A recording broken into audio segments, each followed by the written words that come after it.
그래서 그 사진은 그 작가밖에 한테밖에 없어요.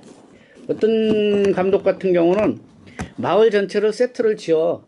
그리고 대형 카메라 동원해가지고 하나 딱 찍고는 그 마을 전체 부셔버려. 그러니까 영구히 그 사진 한 장 딱 있는 거예요. 자기만 가지고 있는 거. 그 사람도 상당히 히트 쳤어요. 그런 형식의 사진이 미장센 포토예요. 자기만이 이렇게, 자기가 아예 만드는 거지. 연출한 거예요, 연출. 만드는 형식의 사진들이죠. 그러니까 그 사람밖에 없는데, 저도 즐겨 만드는데, 저는 인정 못하는 이유가, 혼자 안 찍어. 성격이 또 꼭 동원해서 같이 찍어.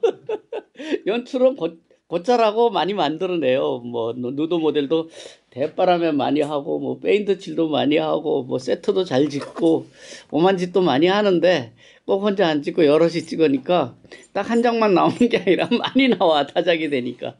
뭐, 그게 그거 그렇건 말건 하여간 재밌으니까 하는 거고. 자, 이렇게 해서 그런 것을 미장센 포토라 그럽니다. 그 다음에, 메이킹 포토라 그러는 것은 여러 가지 형식으로 만들어요. 얼마 전에 미술관에 갔더니 전시를 하는데 어떤 사람이 철거하는 건물에서, 철거되는 폐허 건물에서 창문을 띄어다 딱 걸어놓고 자기 작품이라고 이름 딱 붙여놨더라고. 근데 현대미술관에 소장돼 있어요. 참 가짠치도 않은데 너무 재밌고 고개가 끄덕끄덕해지더라고. 창문을 오래된 건물에, 철거하는 건물에 있는 창이니까 페인트도 다 낡아서 너덜너덜 떨어지고 아주 오래된 쇳대가 툭 잠겨있고, 창문에. 그게 옛날 창들은 광화, 그거를 이렇게 철판을 이렇게 꼬아가지고 X자로 이렇게 이어나가잖아요. 그게 그대로 탁 붙어 있는데 창문 틀 자체를 통째로 띄어다가 떡 붙여놓고는 이름 딱, 자기 작가 이름 딱 써있는 거야. 그 옛날에 베를린 장벽, 세멘트 하나 띄어다 놓고 작품이라고 붙여놓은 사람들이 그러잖아. 얼마나 재밌습니까? 얼마나 재밌어. 진짜 재밌게 봤던 작품이에요. 그래서, 아하, 야, 이 작가 진짜 대단하다. 그게 누가 먼저 이제 그런 생각을 하느냐인데, 그런 것들이 메이킹 포토라고 봐도 되고, 또 메이킹 포토는 우리가 그냥 간단하게 말 그대로 하면 만드는 사진이에요. 만드는 사진. 어떻게 만드느냐는 자신이 생각하면 되고, 포토샵으로 만들든지, 요즘은 사진을 이렇게 돌출시키는 사람도 있고, 가위로 자르는 사람도 있고, 무슨 뭐에다가 이렇게 붙여가지고 이어나가는 사람도 있고, 여러 장을 뽑아가지고 막 이렇게 연결해 나가는 사람도 있고, 다양하게 하잖아요. 그러한 어떤 형식들이 메이킹 포토죠. 그 다음에 이제 사진은 또 이렇게 더 분류를 하자면, 도감용 사진도 있고, 그 다음에 주관적 사진도 있고, 객관적 사진도 있는데, 요거는 이제 좀 길으니까 내일 얘기할게요. 주관과 객관에 대해서는. 그래서 하여간 도감이나 이런데, 신문이나 이런데 이렇게 사용되는 사진들이 있는가 하면, 또, 전시하는데 적합한 사진도 있고, 다양하게 이렇게 사진이 전개가 돼 나가요. 그래서 아까 맨 처음에 이제 그거로 시작해가지고 지금 다시 또 그쪽으로 왔는데, 사진을 이렇게 다양하게 이렇게 분류해 보는 것도, 이건 이런 대로, 아까 아웃포커스만 가지고 분류해 봐도 여기도 재밌는 게 많잖아요.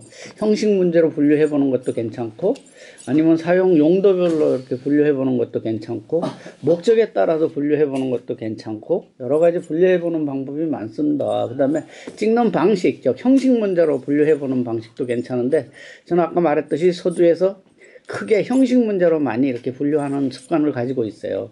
이 작가가 어떤 방식으로 처음에 접근을 했느냐, 내용적으로 접근을 한 건지, 형식적으로, 살롱적으로 접근을 한 건지, 그거를 이렇게 분류하는 방식을 내가 즐겨 사용하는데, 어쨌든 사진을 이렇게 자꾸 분해해보고, 분석해보고, 분류해보고, 그 다음에 찍은 것도 가지고 형식 문제도 자꾸 따져보고, 이러다 보면 사진에 대한 관점이나 개념이 자꾸 싹이 트지 않나. 그럼 비평도 할 수 있고 평가도 할 수 있는 단계로 들어간다고 봐요. 그래서 사진을 많이 보면서 그냥 멋있다, 좋다 이렇게 볼 게 아니라 조목조목 찢어보세요.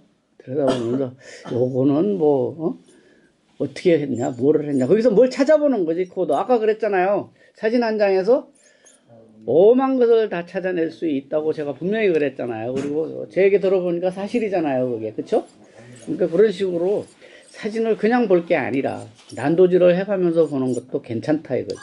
그래서 사진을 심층적으로 이렇게 조사를 해보고, 또 옛날에 이제 대가들이 했던 말도 유추시켜서 거기다 대입을 시켜보면 왜 대가가 되고 왜 굵은 사진으로 평가되느냐, 좋은 사진이 되느냐, 뭐 이런 것들의 답이 점점 가까이 다가가게 되는 거죠. 아까 포토샵 하다가 그 피사계 심도 하다 말았는데 그거 마저 하고서 끝낼게요 오늘. 그래서 그 사진은 그 작가밖에 한테밖에 없어요. 어떤 감독 같은 경우는 마을 전체를 세트를 지어 그리고 대형 카메라 동원해 가지고 단순히 조리개 하나로 일어나는 것은 아니에요. 피사계 심도의 영향은 조리개만 가지고 일어나는 건 아니니까 아까 그 프리뷰 버튼을 보고 확인은 했지만 그 확인한 건 맞아요. 맞는데 확인은 했지만 단순히 조리개가 열렸다 조였다 해서만 일어나는 현상은 아니에요. 따라서 피사계 심도를 이용해 가지고 농번기나 길이나 이런 작품을 의도적으로 표현하겠다는 생각을 했으면 조리개만 얼마 조이겠다 열겠다 이것만 생각해서는 안 된다는 거죠. 그것만 가지고는 충족을 본인이 원하는 대로 시킬 수가 없어요. 그래서 두 가지가 더 남아 있습니다. 피사계 심도를 조절할 수 있는 피사계 심도에 영향을 주는 두 가지가 더 남아 있어요. 두 가지. 그러니까 가장 하나는 지금 여지껏 공부를 했어요. 뭐를 했어요? 피사계 심도에 영향을 주는 것. 조리개. 그렇죠. 조리개 개폐 여부에 따라서 피사계 심도에 영향을 받습니다. 또 하나는 뭐가 있을까? 거리. 찍고자 하는 거리, 초점거리. 찍고자 하는 거리. 가까이 갈수록 피사계 심도가 깊어져요, 얕아져요? 얕아집니다. 가까이 갈수록. 같은 사람이라도 얼굴만 꽉 차면 피사계 심도가 굉장히 얕아요. 전신 찍으면 피사계 심도가 깊어집니다. 카메라가 멀리 떨어지면 피사계 심도가 깊어지고 가까이 갈수록 굉장히 얕아져요. 근데 이런 렌즈는 무작정 가까이 갈 수 있어요? 못 가요. 한계가 있습니다. 대체로 그 한계는 이 50mm 렌즈 같으면 50cm까지 다가가요. 50cm까지. 50mm는 50cm. 100mm 렌즈 같으면 1m까지 다가가요. 1m에서 초점 맞고 더 이상 가면 안 맞아. 50mm 렌즈 같으면 50cm까지는 잘 맞는데 더 이상 가면 안 맞아요. 200mm 같으면 2m까지는 맞는데 더 이상 가면 안 맞아. 반드시 그런 건 아니에요. 요즘 많이 좋아졌어요. 그걸 대물 렌즈 대안 렌즈로 이거 대물 렌즈 저반 렌즈로 돼 있으니까 그거 배율을 바꿔주면 또 되긴 돼요. 그래서 마크로 렌즈라는 게 있는 거야. 그래서 배율하고 렌즈 부분에서 공부하고 어쨌든 통상적인 설계에서는 50mm 같으면 50cm까지만 초점 가까이 갈 수 있고 더 이상 가까이 가면 초점이 안 맞습니다. 그게 이제 통상적인 렌즈인데 따라서 50cm 갔을 때가 피사계 심도가 가장 얕은 거야. 이 렌즈의 경우에는. 더 이상은 가까이 가봐야 초점 안 맞으니까. 그러니까 가까이 갈수록 피사계 심도는 얕아진다. 조리개가 열릴수록 피사계 심도는 얕아진다. 무한대를 찍을수록 피사계 심도는 깊어진다. 그 다음에 또 하나 있죠. 뭘까요? 하나 더 있어요. 배경과 거리가 뭐라는지. 자, 거리 나왔고 조리개 나왔는데 하나 더 있습니다. 초점거리. 쭉 했잖아. 렌즈의 초점거리. 그냥 초점거리가 아니라 렌즈의 초점거리. 렌즈의 길이. 이 50mm보다는 이 100mm가 피사계 심도가 깊어요, 얕아요? 훨씬 얕아요. 100mm가 훨씬 피사계 심도가 얕습니다. 이거보다 관광렌즈가 피사계 심도가 훨씬 깊어요. 렌즈에 따라 달라집니다. 렌즈에 따라서. 렌즈가 망원일수록 피사계 심도는 얕아요. 짧을수록 피사계 심도는 깊어요. 그러면 정리를 해보자고. 세 가지야. 조리개. 또. 네? 조리개. 그 다음에 거리. 조리개. 렌즈의 하과. 피사체와 백날 적어봐야 소용없다니까 그렇게. 피사체와 렌즈 길이. 그렇지. 렌즈의 길이에 따라서 현저하게 차이가 나요. 그러니까 아까 그 길 사진, 농번기 사진은 망원 렌즈 썼을 확률이 굉장히 높습니다.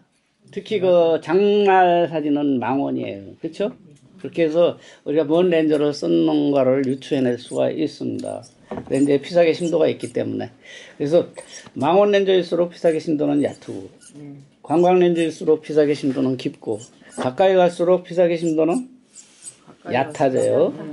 그 다음에 떨어질수록 피사계 심도는 깊어집니다. 피사계 심도는 이렇게 세 가지 영향받습니다. 기억해놔요? 적을 필요 없어. 그냥 머릿속에 집어넣어버리고 나중에 해봐요 직접. 자, 내일은 카메라를 가져와. 네. 자, 오늘 마치기로 하겠습니다.